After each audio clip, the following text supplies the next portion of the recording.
I want to quickly introduce myself. My name is Gabby. Hi, I'm Jess. It's nice to meet you. Nice to meet you. Were you able to find the meeting link pretty well? Yes. Okay, perfect. So today we're just going to be conducting an interview so I can get to know Violet a little bit easier. So I'm going to just ask you a few questions about her today. Okay. Perfect. Can you tell me your relationship to her? Yes, she is my daughter. Perfect. And then what is her date of birth? 6/30/2020. Perfect. Alrighty. Can you describe her language abilities with me? Yes, she has a few words that she'll use, but a lot of it is pulling us towards what she wants or pointing towards what she wants. Alrighty. Are those words typically one-word utterances or are they short sentences? I would say somewhere in the middle. So it's a few words, but not usually a complete sentence or anything like that. Perfect. That sounds pretty good. What about school? Does she attend school at all? Yes, she is in half day preschool right now, Okay. Is that a public preschool or private preschool? public. Alrighty. What does her play skills look like? We have a few play skills, but right now they're not really functional play skills. And since she's my first, I'm not really sure if that's age appropriate, but a lot of it is just kind of throwing toys around, hitting them together, things like that.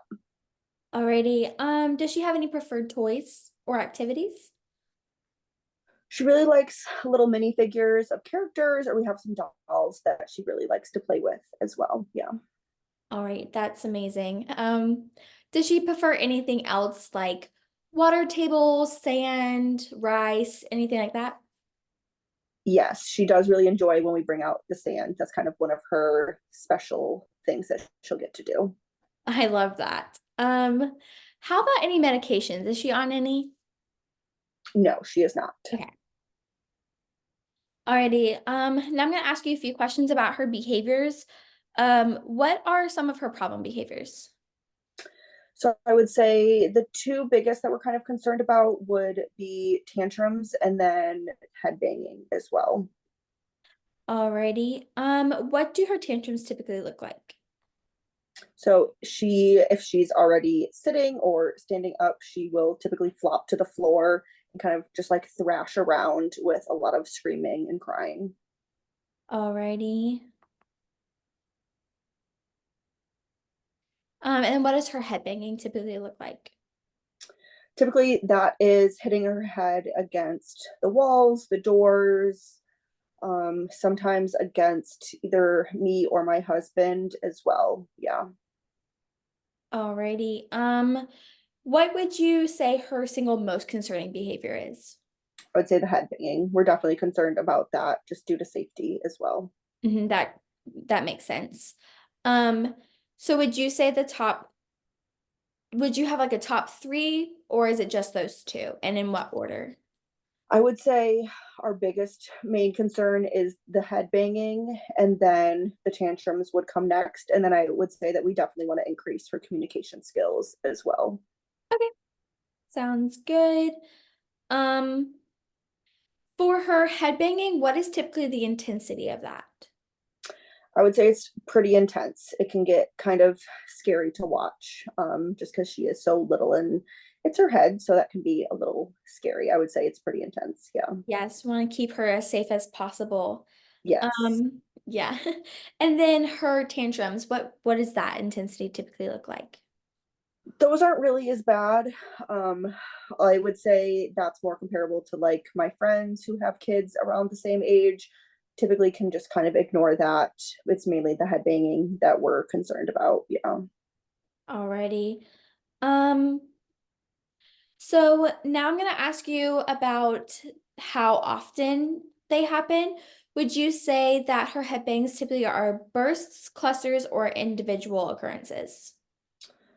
Um, what would you classify the difference between bursts and clusters? Yeah, I can totally help with that. So a burst would typically be like back to back to back occurrences, and a cluster there might be a few seconds in between. So it'd be like one, and then like 2 seconds, two, another one, three. Okay, yeah, I would say that they're more like bursts. Alrighty. And then do you have like how many occur in each burst? If I had to take a guess, I would say between 5 to 10 in each burst. Okay. And then how about her tantrums?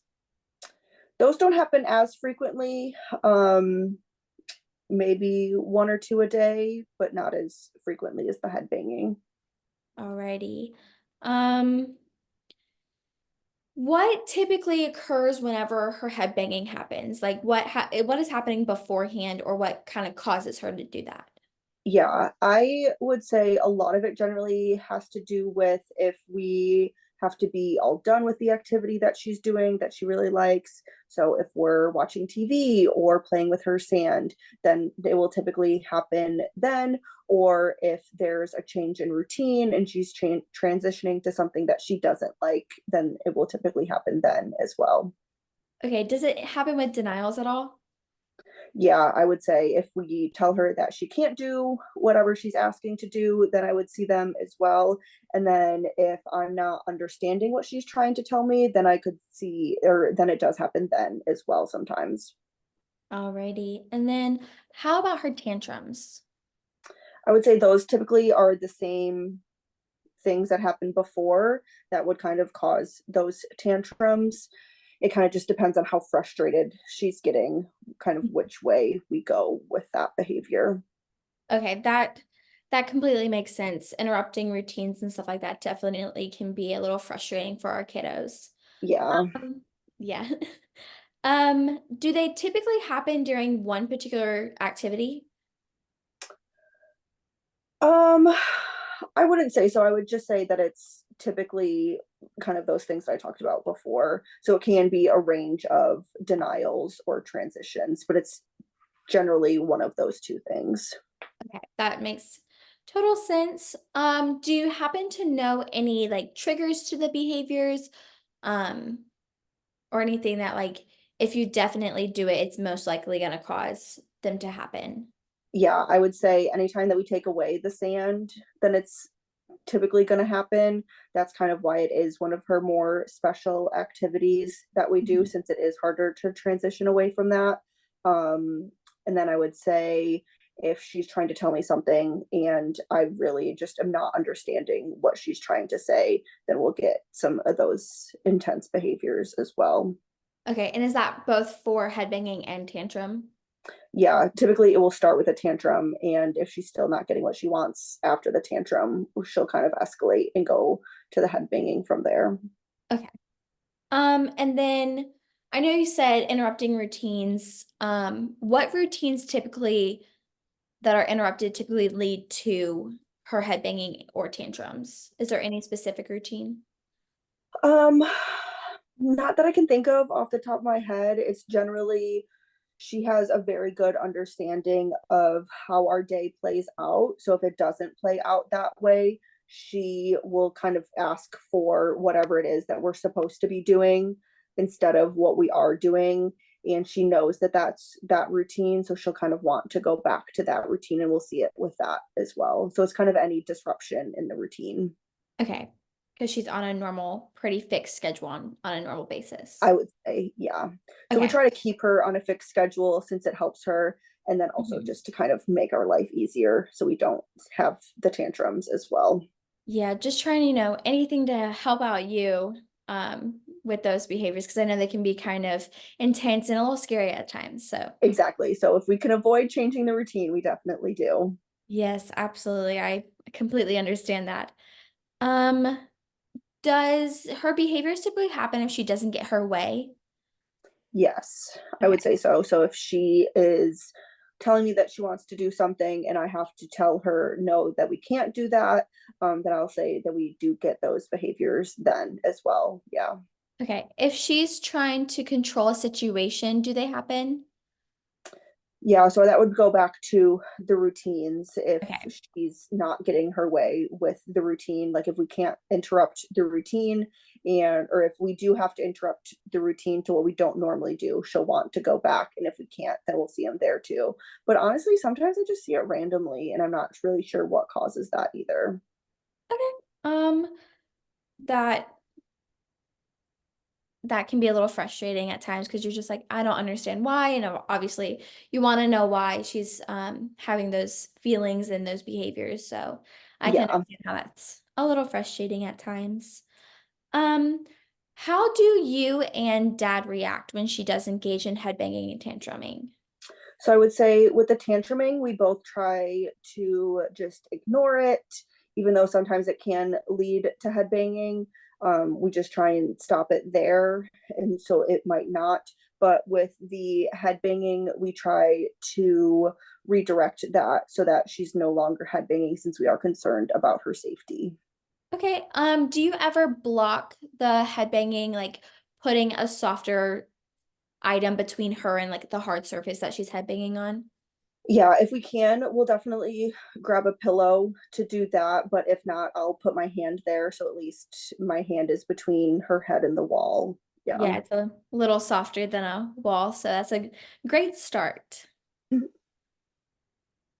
Um, do you ever try to calm her down or soothe her when she's engaging in these behaviors? Sometimes we'll try. Again, we're more successful with that with the tantrums. So we'll try and just distract her. So if she was upset with me, dad will kind of try and come in and just make her laugh and be silly, be goofy, bring her favorite toys to try and distract her. But typically with the head banging, it's a little harder to do that. Are you ever able to provide like tickles, hugs, squeezes, any like physical um calming strategies? We haven't really tried that. Sometimes when I do think about it, she's already so upset that I don't really want to make the situation worse. So I Mhm. haven't really tried that. I feel like I might want to try that, but I'm not really sure where to start. Yeah, that is totally something that we can help you with as well. How about distracting her from engaging in the problem behaviors? I know you said that dad will try to be silly during them, but what about like before or like at the very beginning of them? Have you ever tried to distract her from that? No, we haven't. I would say I think we're still trying to figure out the right time to do that because sometimes she'll be completely fine and then she'll be like really super upset. So trying to figure out the right time to do that beforehand is kind of where we're struggling as well. Okay. Um, and then I have a few final questions for you today. Do you think that she's trying to communicate with you whenever she's engaging in these behaviors? Sometimes I think so, especially when I can tell that she's really frustrated if the situation kind of started from me not understanding what she wants to tell me. I think she gets really frustrated and kind of takes it out that way. Um, Sometimes I'm not really sure if she's trying to tell me something, but I feel like she might. So I kind of just want to get a better understanding of that as well. Yeah, absolutely. That completely makes sense. Do you feel like it's a form of self-stimulation? From my understanding, I don't think it is. Since she normally has a reason, but like I said, sometimes she does just do it randomly, so it might be. I'm not really sure. All right. And then our last one today is why do you think that she's engaging in her headbanging and tantrums? I think she is trying to tell me things Hmm. sometimes, and I think she's just so frustrated that that's the only way that she knows how to kind of react to that situation. So I think that's kind of the biggest thing. All righty. Um, that's all of my questions for you. Do you have any questions for me before we head off? I think just do you have any experience with similar behaviors? Kind of just want to kind of gauge how common this is, I guess. Yeah, I can definitely say that I have experience in behaviors that are similar to this. So it's not super out of the normal for these behaviors to happen. It's definitely something that we can help work on and help try to decrease these behaviors. Okay, that definitely makes me feel a lot better because we are very worried about her safety with that. And that completely makes sense. Obviously, you care about her safety and want to make sure that she's okay. Um, but this is something that we can help with as well. Okay, I think the other question is do you think that this is something she'll grow out of, or is this something that we kind of have to teach her different ways to go about things? Yeah, that's also a really good question. I would be able to give a better answer of how her behaviors like functions are and like why she's kind of doing that the more I get to know her. So I think that's something that we can continue discussing as her treatment kind of progresses and I get to know her a little bit more. Okay, yeah, that totally makes sense. I was kind of just wondering, kind Mhm. of, since you do have experience with that, kind of what that looks like as well. Yeah. Yeah, absolutely. Well, if there's no more questions, I won't take up any more time of your day. It was great to get to know you and get to know a little bit more about Violet as well.